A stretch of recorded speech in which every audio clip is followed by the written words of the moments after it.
Test this. Okay, my name is Lissette, and I'm in the Cosmetology program.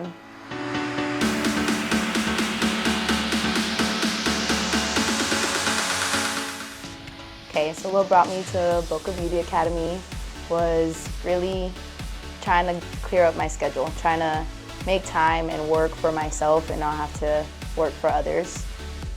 So what brought me to this field is when I was young, I used to always cut my own hair, do my own highlights, color my own hair, do my own balayage, do my cousin's hairs, do my friend's hairs. And one day my friend was just like, why don't you do cosmetology? And it's not something that I thought about, but then I was like, hey, you know what? Maybe I should look into it.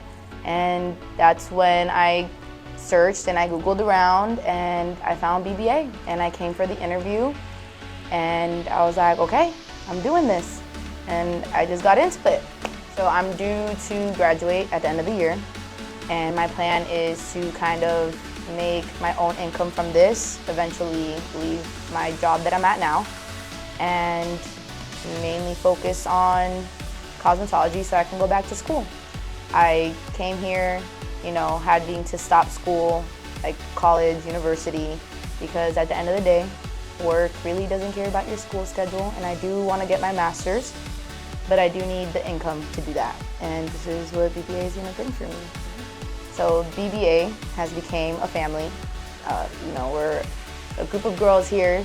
As far as for cosmetology, we don't have any guys yet, but this is, for some of us, an escape from the real world, and although it is school, we all laugh and joke and we have the greatest time here. Kind of doesn't feel like school, kind of feels like a hangout, but we are learning and it's a great experience.